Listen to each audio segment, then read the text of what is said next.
रामचंद्र भगवान की, सियावर रामचंद्र भगवान की, श्री हनुमत जी महाराज की, श्री हनुमत जी महाराज की, सरयू मैया की, सरयू मैया की, सत्य सनातन धर्म की, सत्य सनातन धर्म की।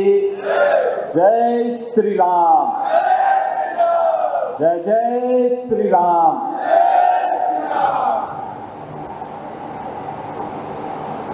सनातन धर्म के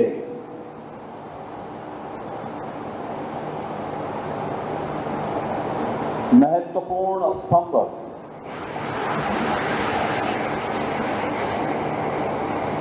श्री हनुमान जी महाराज की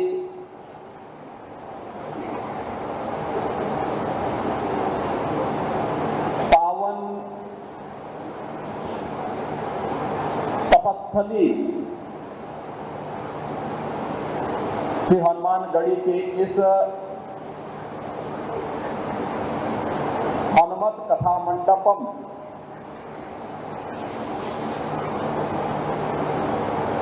के इस भव्य लोकार्पण कार्यक्रम में जिनका अभी सानिध्य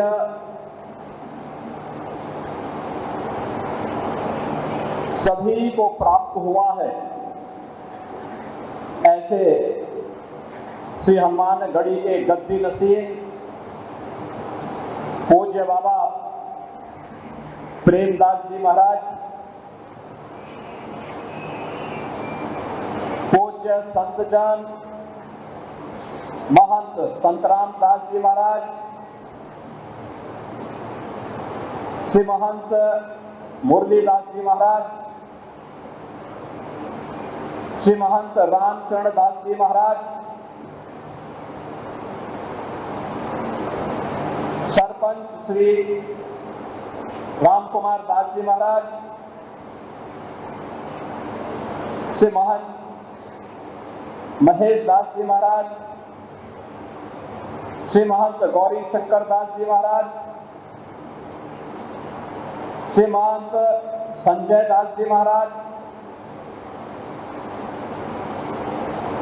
बाबा राजू दास जी, आज के इस कार्यक्रम में उपस्थित श्री महंत अवधेश कुमार दास जी महाराज बड़ा भक्तमाल के, श्री महंत कमल नयन दास जी महाराज,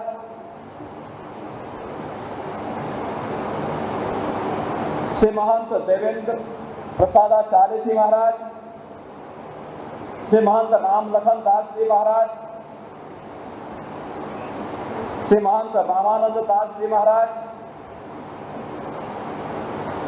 आज के इस कार्यक्रम में उपस्थित अयोध्या के महापौर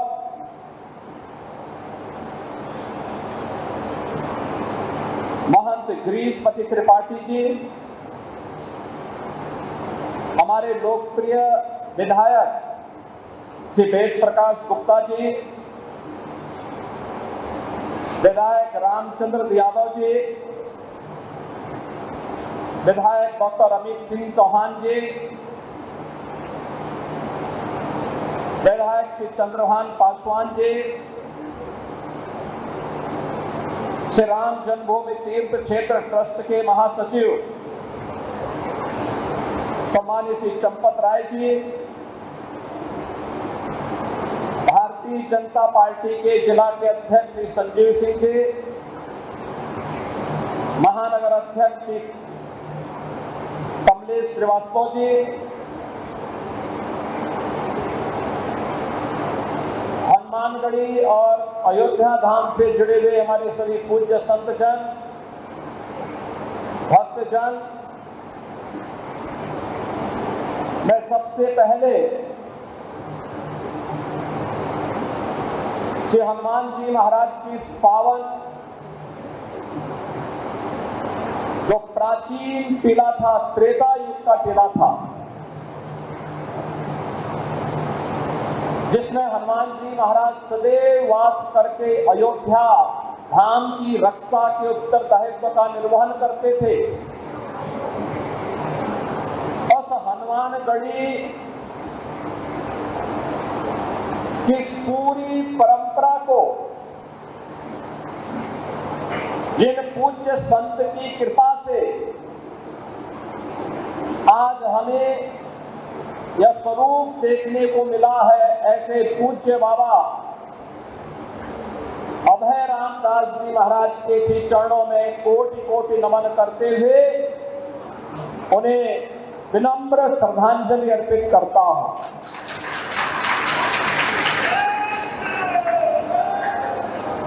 आज उनकी कृपा का ही ये परिणाम है कि जब उन्होंने वैष्णव अखाड़ों की इस जन्मभूमि पर भारत के सनातन धर्म की रक्षा के उस उत्तरदायित्व का निर्वहन करने के लिए इस परंपरा को आगे बढ़ाया, आज उसका यह भव्य रूप हम सबको देखने को मिल रहा है। जो आज श्री हनुमत कथा मंडपम का भी जो भव्य स्वरूप है, इसके पीछे भी बाबा अभय रामदास जी की ही वे भावनाएं हैं जिनके बारे में कभी उन्होंने सोचा होगा। बहनों और भाइयों, मैं अभिनंदन करूंगा श्री हनुमानगढ़ी के गद्दी नशीन और सभी पट्टियों से जुड़े हुए पूज्य महंतों का, संतों का, नागाओं का, जिन्होंने एक एक पाई को बचा करके इस कथा मंडप के बारे में सोचा, क्योंकि अयोध्या धाम में अब जो भी आता है 2 जगह 3 जगह जाने में वह कभी चूकता नहीं। श्री राम जन्मभूमि में, श्री हनुमानगढ़ी में और सरयू मैया के घाट पे जाकर के मां सरयू का सानिध्य प्राप्त करने के लिए अक्सर इस बारे में चर्चा होती थी कि हनुमानगढ़ी का भी अपेक्षित विकास होना चाहिए। हम लोग भी बोलते थे ये होना चाहिए। कैसे होगा? क्योंकि एक ऐसी विरासत हनुमानगढ़ी के पास, जिन्होंने सदैव योद्धा भाव के साथ ही सनातन धर्म की रक्षा करने के लिए अपने आप को तैयार किया, लेकिन वो योद्धा भाव आज नए भारत में बोधा के रूप में भी सबके सामने आ गया है। जब श्रीमद् हनुमत कथा मंडपम के भव्य स्वरूप हम देख रहे हैं, अब हर व्यक्ति बोलेगा हनुमानगढ़ी अब भक्ति और शक्ति के साथ साथ बुद्धि और युक्ति, क्योंकि कोई भी कुश्ती बिना युक्ति के नहीं हो सकती, वह बुद्धि और युक्ति का भी एक संगम बन गया है। सचमुच ये कथा मंडपम पूज्य बाबा अभय रामदास जी की भावनाओं को ही प्रतिनिधित्व कर रहा है। उनकी आत्मा जहां भी होगी प्रसन्न होगी कि देखे मेरे आने वाली पीढ़ियों में हनुमानगढ़ी के भविष्य को सुरक्षित बनाने के लिए, हनुमानगढ़ी के वैभव को श्री हनुमान जी महाराज की कृपा से जो वैभव श्री हनुमानगढ़ी के पास उमड़ रहा है, आम जन के विश्वास का प्रतीक बना करके उसे श्री हनुमत कथा मंडपम के रूप में और अब यहाँ पर होने वाले बड़े बड़े धार्मिक कार्यक्रमों के माध्यम से उसे आगे बढ़ाने के लिए एक नई शुरुआत प्रारंभ करती है।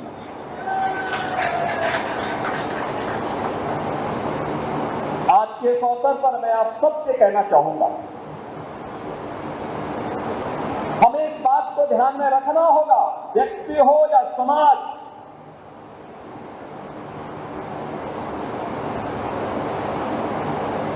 हमेशा इस बात को ध्यान में रहना होगा कि लीक से हट करके ही जो चलेगा वह कुछ नया कर पाएगा। लकीर का फकीर बनने से न व्यक्ति का कल्याण हो पाएगा, न अधिक समय तक हम अपने वजूद और अस्तित्व को ही बचा पाएंगे। हमें आज के अनुरूप अपने आप को तैयार होना होगा। और मैं इस बात के लिए अभिनंदन करूंगा गद्दी नसीम जी का कि सैकड़ों वर्षों के बाद गद्दी नसीम जी ने ये हिम्मत की कि मैं श्री राम जन्मभूमि दर्शन करने के लिए निकलूंगा। और वो गए, भव्य शोभा यात्रा निकली, भव्य शोभा यात्रा निकली। सबने उसको स्वागत किया, सबने उसका अभिनंदन किया। और क्यों नहीं, आखिर अयोध्या में जो कुछ भी है, यहाँ के रक्षक देवता के रूप में तो हनुमान जी महाराज हैं ही, लेकिन अयोध्या के इष्ट देव हमारे मर्यादा पुरुषोत्तम भगवान श्री राम हैं। और रामलला का दर्शन करने के लिए 500 वर्षों के अंधकार को दूर करने के लिए प्रधानमंत्री मोदी जी के नेतृत्व में जो कार्य हुआ है, बहनों और भाइयों, यह सनातन धर्म के इतिहास का एक अत्यंत अद्भुत, अभिनंदनीय ऐसा कार्य हुआ है जिसके बारे में आज के दिन पर तुम कह सकते हैं न भूतो न भविष्यति। हाँ, आने वाले समय में ये चीजें आगे बढ़ेगी, लेकिन आज के दिन पर जो लोगों के लिए, पिछली सरकारों के लिए जो असंभव दिखता था, वह प्रधानमंत्री मोदी जी ने संभव बना करके एक डबल इंजन की सरकार ने डबल स्पीड के साथ चल करके अयोध्या को उसका गौरव प्रदान करने का काम किया है। हमारे पूज्य संत आप इस बात का एहसास करते होंगे। याद करिए 2014 के पहले, 2017 के पहले अयोध्या के, हनुमानगढ़ी के या देश भर के संत जब इधर उधर कहीं जाते थे, यात्रा के दौरान कितनी कठिनाई होती थी, कितनी परेशानी होती थी। लोग आदर के भाव से नहीं देखते थे, लोगों के मन में सरदार सम्मान का भाव नहीं दिखता था। जो परिचित थे वे भले ही सम्मान दे दें, लेकिन कोई अपरिचित सम्मान नहीं देता था। आज मैं गारंटी के साथ कह सकता हूं, आज के दिन पर आप देश के अंदर कहीं जाएंगे, अयोध्या का नाम बोलेंगे, राम जन्मभूमि का नाम बोलेंगे, हनुमानगढ़ी का नाम बोलेंगे, सामने वाला व्यक्ति आपके सामने झुक करके आपको सम्मान देता हुआ दिखाई देगा। अयोध्या के नाम से लोगों के मन में एक नई, उसके चेहरे पर चमक देखने को मिलती है।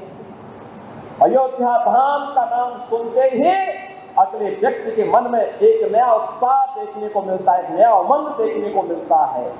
कारण है अयोध्या को यह भव्य स्वरूप देने के, प्रधानमंत्री जी के विजन को जब जमीनी धरातल पर उतारने के लिए हम लोगों ने कार्य प्रारंभ किया, तो मैं अभिनंदन करूंगा अयोध्या वासियों का कि अयोध्या वासियों ने उसका अक्षरशः पालन करने में अपना योगदान दिया। कोई विरोध नहीं, कोई प्रदर्शन नहीं, किसी को कम मिला होगा, किसी को मिल भी गया होगा, लेकिन हमारे भगवान के भव्य स्वरूप को सबके सामने वैश्विक मंच तक पहुंचाने का जो अभियान चल रहा है, इसमें मैं भी अपनी क्षमता के अनुरूप योगदान कर सकूं। अगर सेतु बंध के निर्माण में गिलहरी ने योगदान दिया है, मैं तो मनुष्य हूं, मनुष्य के रूप में ये मेरा भी योगदान होगा। और आज अयोध्या भव्य दिख रही है, आप देख रहे होंगे। अब कोई भी अयोध्या आता है, प्रश्न नहीं खड़ा करता हमारे सामने। मुझे याद है अयोध्या के विकास के लिए हम लोग चिंतित होते थे। गोरखपीर का अयोध्या से संबंध आज से नहीं, 3 पीढ़ी से अयोध्या आते थे। टूटी फूटी सड़कें, दिन में बिजली नहीं होती थी, रात्रि में भी 3 घंटे 4 घंटे मिल गई गनीमत है।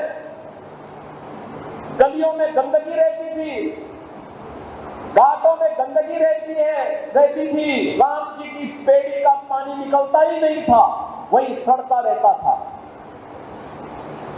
और अव्यवस्था का आलम इस कदर था, हर दूसरे दिन कर्फ्यू, बंद, अव्यवस्था, सरकार के स्तर पर अपमानित करने की कार्रवाई, लगातार प्रताड़ना की कार्रवाई। अयोध्या एक गुमनाम सिटी के रूप में अपने अस्तित्व के लिए जूझ रही थी। आज ऐसा नहीं है। याद करिए, जब पहली बार हम लोगों ने अयोध्या धाम में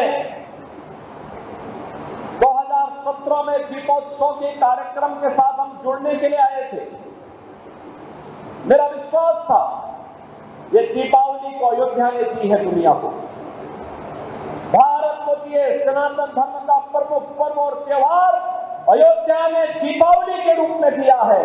और भगवान श्री राम ने विजयादशमी का पर्व भी लंका विजय के उपलक्ष्य में इसी अयोध्या की देन है। तो लोग जब बोलते थे कैसे होगा, हमने कहा होगा, अयोध्या का वैभव आएगा, जरूर आएगा, कोई रोक नहीं पाएगा। दीपोत्सव के कार्यक्रम के साथ हम जुड़ने के लिए आएंगे। और मुझे याद है, यहाँ की सभी पूज्य संतजन एक साथ एक मंच पर आकर के भगवान का अभिषेक करने के लिए उन्होंने भी पूरा योगदान दिया। और आज देखिए, आपकी जो कृपा उस समय थी, उसके उपरांत फिर 5 अगस्त 2020 को जब नवंबर 19 में राम जन्मभूमि का फैसला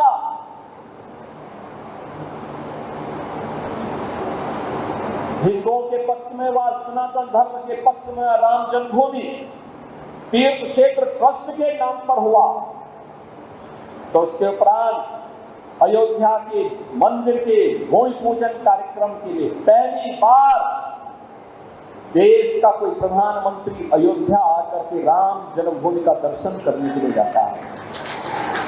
यह श्रेय केवल मोदी जी को दिया जा सकता है। मोदी जी पहले प्रधानमंत्री थे, अयोध्या आए।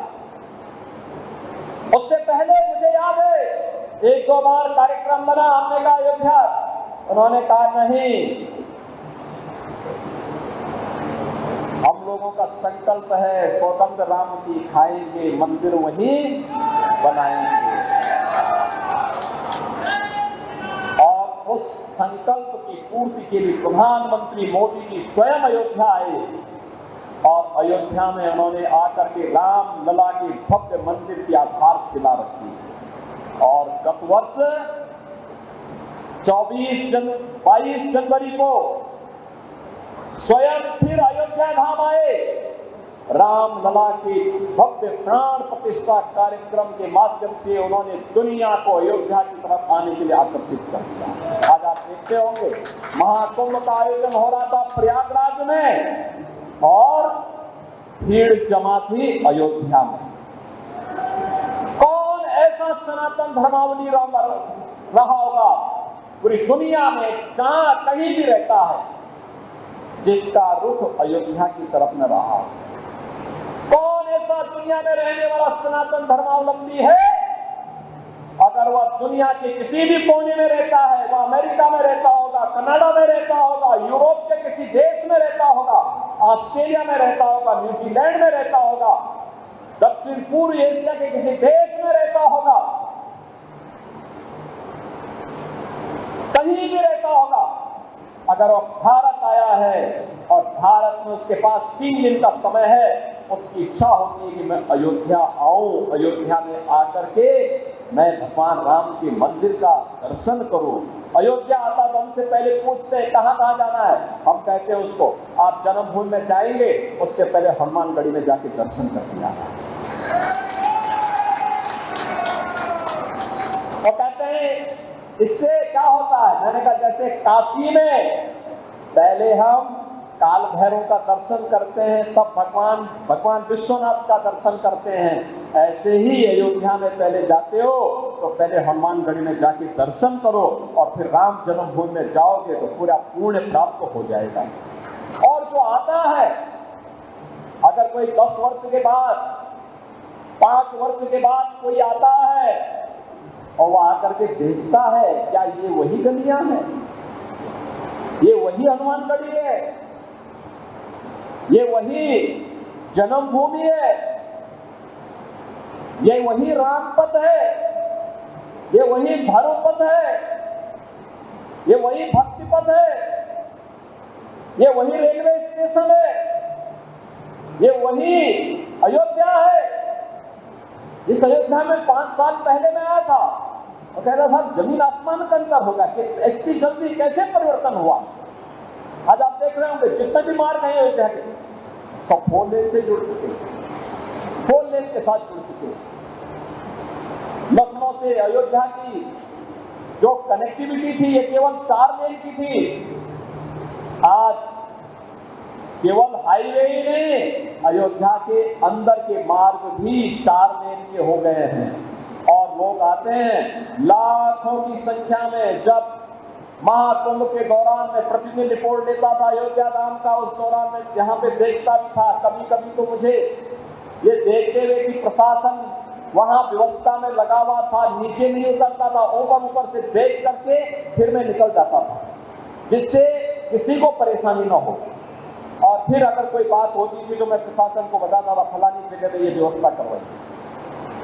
लेकिन कितना अद्भुत परिवर्तन हुआ। रेलवे स्टेशन पहले एक ट्रेन के लिए तरसते थे, अब यहाँ पे डबल लाइन के साथ जुड़ गया है और चारों ओर से जुड़ गया है। देश के हर क्षेत्र से लोग आज अयोध्या उन ट्रेन से आते हैं, उन रेलगाड़ियों से आते हैं। अयोध्या में इंटरनेशनल एयरपोर्ट बन गया है। आप हमारे पूज्य संतजन सब देख रहे होंगे, समझ भी रहे होंगे। याद करिए हजारों वर्ष पहले त्रेता युग में भगवान राम के समय पुष्पक विमान से भगवान राम आए होंगे।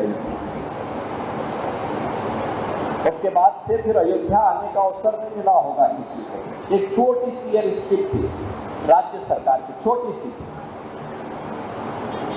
और उस छोटी सी एयर स्ट्रिप के माध्यम से विमान भी बहुत छोटा होता था, वही उतर पाता था। उसमें केवल 6 सवारी आ सकती थी, उससे ज्यादा नहीं आ सकती। और आज बड़ा सा बड़ा विमान अयोध्या में उतर सकता है। देश के अंदर की हर जगह की कनेक्टिविटी अयोध्या के साथ जुड़ी हुई है। अयोध्या अंतर्राष्ट्रीय एयरपोर्ट, और वह भी महर्षि वाल्मीकि के नाम पर। अयोध्या में बड़े बड़े रेल बसेरा, वह निषादरा गुहा के नाम पर। भोजनालय माता सबरी के नाम पर। बड़े बड़े यहाँ पे अब म्यूजियम बन रहे हैं। भारत के अंदर मंदिरों का इतिहास क्या है, उससे संबंधित एक मंदिर म्यूजियम के निर्माण के बड़े कार्यक्रम को भी अब प्रधानमंत्री मोदी जी के विजन के अनुरूप आगे बढ़ाने का काम किया जा रहा है। आज आप नए घाट में जाएंगे, राम घाट में जाएंगे, राम जी की पेड़ी में जाएंगे, गुप्ता घाट में जाएंगे, आपको जमीन आसमान का अंतर दिखाई देगा। आज आप सूरजकुंड में जाएंगे, आपको बदलाव देखने को मिलेगा।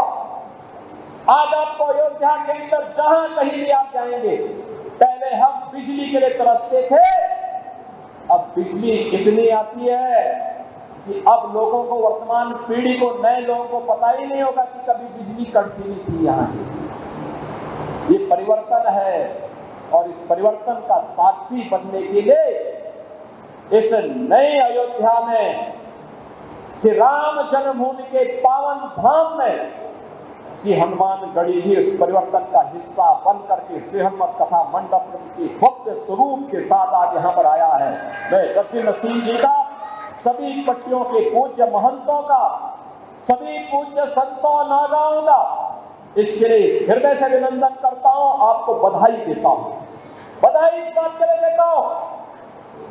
अब कोई हनुमानगढ़ी पे उंगली नहीं उठा पाएगा, यहाँ के नागाओं पे उंगली नहीं उठा पाएगा, यहाँ के गद्दी नसीम पर कोई उंगली नहीं उठा पाएगा। आप बता पाएंगे, आप आइए यहाँ पे, हर समय प्रयास होना चाहिए कि कथा चलती रहे, श्री हनुमान जी महाराज की कीर्तन चलती रहे, दिखाई देने चाहिए कुछ हो रहा है। और इतना भव्य स्वरूप, सामने इतनी अच्छी पार्किंग, इतने अच्छे कक्ष, अब लोग आएंगे, कोई भी आएगा, हनुमानगढ़ी भी अपनी विशिष्ट अतिथियों को ठहराने की व्यवस्था कर पाएगा। कोई आएगा, कथा बुक करा रहा है, 7 दिन 9 दिन की कथा, 15 दिन की कथा बुक करा रहा है, उसके जजमान भी आकर के यहाँ ठहरे, हनुमानगढ़ी में पैसा जमा करें, गद्दी नसीम जी की कृपा से उसको बुक करो, कथा करो, भक्तगण आए, अपने कार्यक्रमों को भव्य तरीके से आगे बढ़ाएं। आखिर सनातन धर्म के प्रति हमारा यही तो योगदान हो सकता है, और ये योगदान एक तरफ यह इस रूप में, दूसरा हमें सनातन धर्म से जुड़े हुए कार्यक्रमों को और भव्य स्वरूप देना है, और भव्य स्वरूप देना है। जो समाज, जो धर्म उपेक्षित सा हो गया था, अपने ही देश में अपने अस्तित्व के लिए जूझ रहा था, आज उसके सामने जूझने के लिए नहीं, दुनिया का मार्गदर्शन देने के लिए एक नया अवसर है, एक नया भारत है। और नए भारत में, अब नया भारत किसी को छेड़ता नहीं है, लेकिन कोई छेड़ता है तो उसको छोड़ता भी नहीं है। हनुमान जी ने भी तो यही कहा था, हनुमान जी ने भी तो यही कहा था, जब रावण के दरबार में गए, रावण ने कहा कि भाई क्यों मार दिया मेरे लड़के को? उन्होंने कहा मैंने कहा मारा,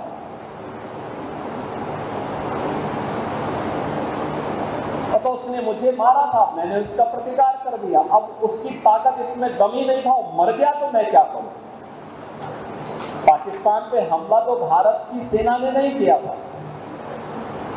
उसने हमारे निर्दोष लोगों पर प्रहार किया था, धर्म पूछ करके गोली मारी थी, 3 वर्ष तक के बच्चे को गोली मारी थी। कानपुर के शुभम द्विवेदी को मात्र 2 महीने पहले शादी हुई थी, उस युवक की, उसकी पत्नी के सामने गोली मार दी गई, 26 ऐसे लोगों को निर्मम हत्या कर दी गई, और उसके बाद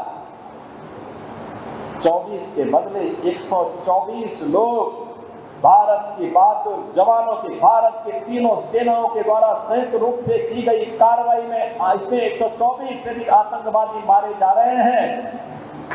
तो गलती भारत की नहीं, पाकिस्तान के उन लोगों की है जो लोग पाकिस्तान में बैठ करके आतंकवादियों को प्रश्रय दे रहे हैं, आतंकवाद को पनपा रहे हैं। और ये आतंकवाद, मैं विश्वास के साथ कहता हूं, ये पाकिस्तान को ही ले डूबेगा, ज्यादा दिन नहीं रहे पाकिस्तान के पास। वैसे भी हमारे एक पूज्य संत ने घोषणा की थी कि पाकिस्तान तो ये भविष्यवाणी है, पाकिस्तान का आध्यात्मिक जगत में कोई अस्तित्व नहीं है। और याद रखना, जिसका अपना वास्तविक अस्तित्व न हो वह कृत्रिम होता है, और कृत्रिम कोई भी चीज होगी उसकी एक निश्चित लाइफ होगी, उससे ज्यादा नहीं। 75 वर्ष बहुत जी लिया पाकिस्तान, अब उसका समय आ गया है, अपने ही कृत्यों से अब अपनी सजा पा रहा है। लेकिन आज भारत के बहादुर जवान जिस मजबूती के साथ पाकिस्तान को उसका जवाब दे रहे हैं, हर भारतवासी को अपनी सेना की यूनिफॉर्म पर रक्षा बलों के अपने बलों पर के जवानों पर गौरव की अनुभूति करनी चाहिए। आज बहनों और भाइयों, ऐसे ही अयोध्या का एक लाल भारत के पूर्वोत्तर राज्य की सीमा पर रक्षा करते हुए शहीद हुआ। मैं इस अवसर पर शशांक तिवारी, जो लेफ्टिनेंट के रूप में वहां पर कार्य कर रहे थे, भारतीय सेना के जवान थे, उनकी शहादत को नमन करते हुए विनम्र श्रद्धांजलि अर्पित करता हूं और परिवारजनों के प्रति अपनी संवेदना भी व्यक्त करता हूं। हमारी सरकार ने तय किया कि हमारी सेना हो या अर्धसेना, देश की सुरक्षा के लिए या आंतरिक सुरक्षा के लिए जो भी जवान शहीद होगा, सेना अर्धसेना बल के लोग तो उस परिवार को सहयोग करेंगे ही, हम राज्य सरकार की तरफ से भी उस परिवार को 50 लाख रुपए की नगद सहायता देते हैं। परिवार के एक सदस्य को सरकारी नौकरी भी देते हैं और साथ साथ उस जवान की स्मृति को बनाए रखने के लिए स्मारक का निर्माण भी हम लोग करते हैं।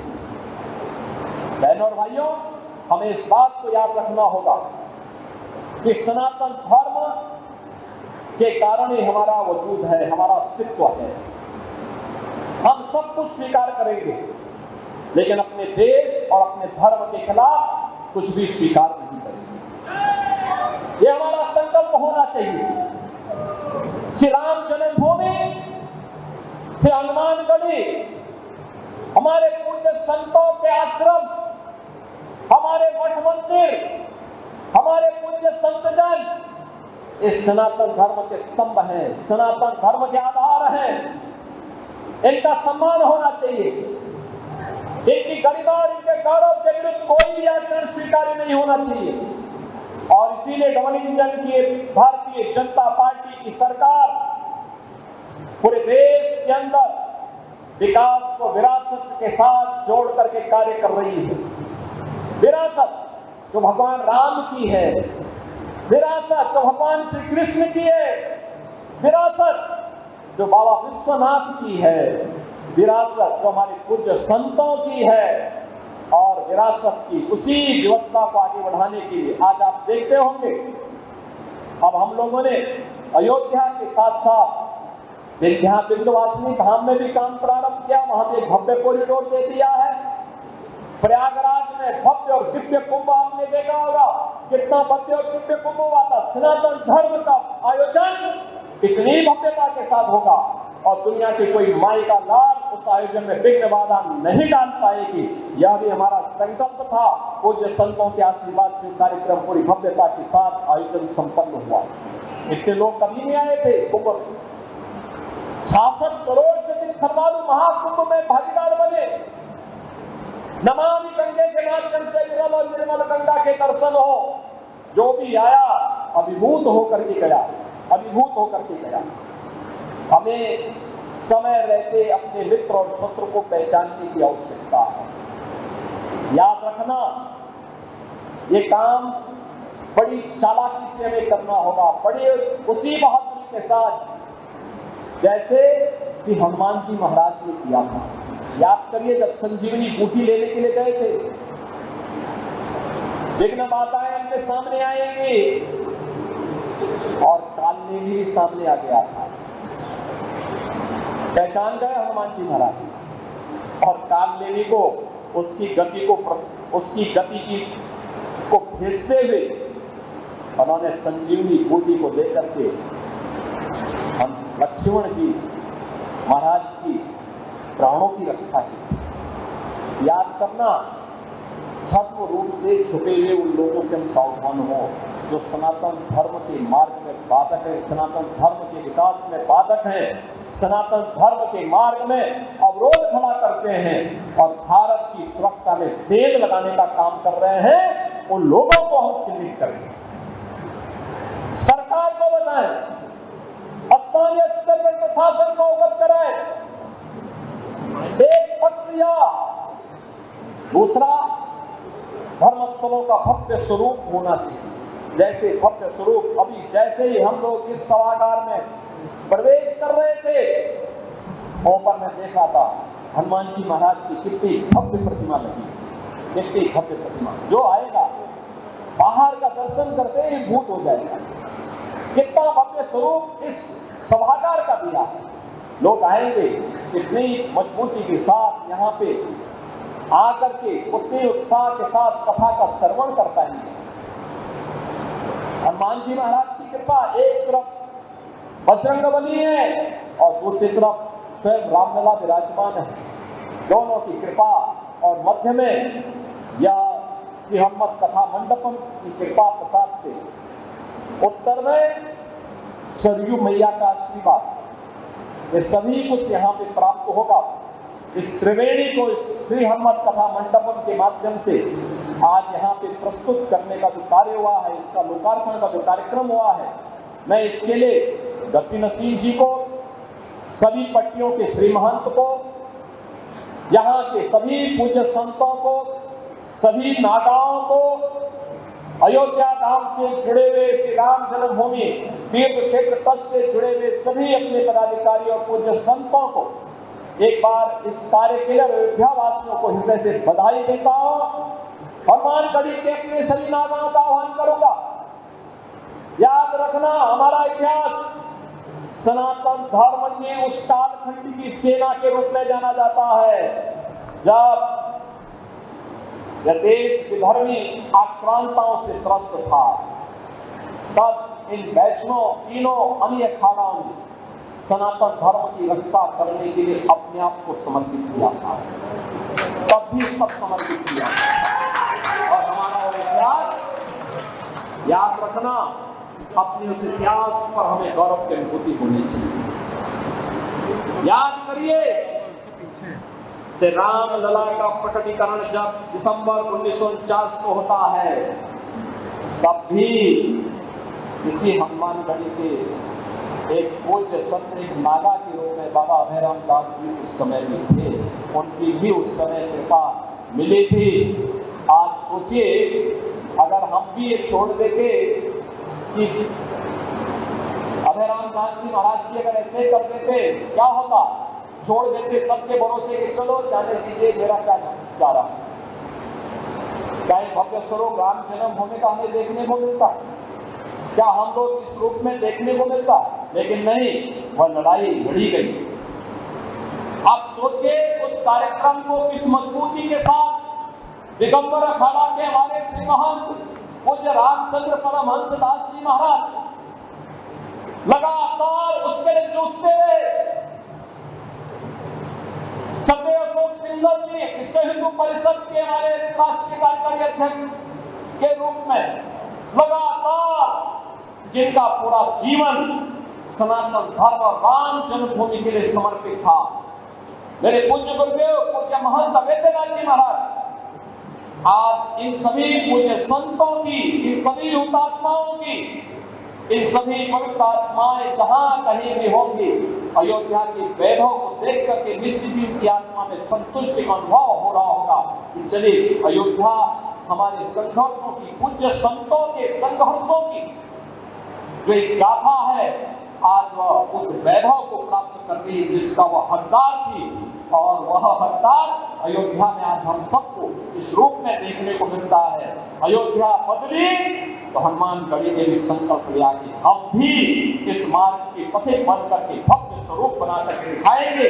इस हनुमत कथा मंडप उसका एक भव्य रूप हम सबके सामने प्रस्तुत कर रहा है। मैं बाबा प्रेमदास जी महाराज का और आप सभी पूज्य संतों का हृदय से अभिनंदन करता हूँ। इस पूरे कार्यक्रम के लिए हृदय से बधाई देता हूँ और मैं इस बात को आश्वस्त करता हूँ, हनुमानगढ़ी और अयोध्या के विकास के लिए जिस भी प्रकार के सहयोग की आवश्यकता होगी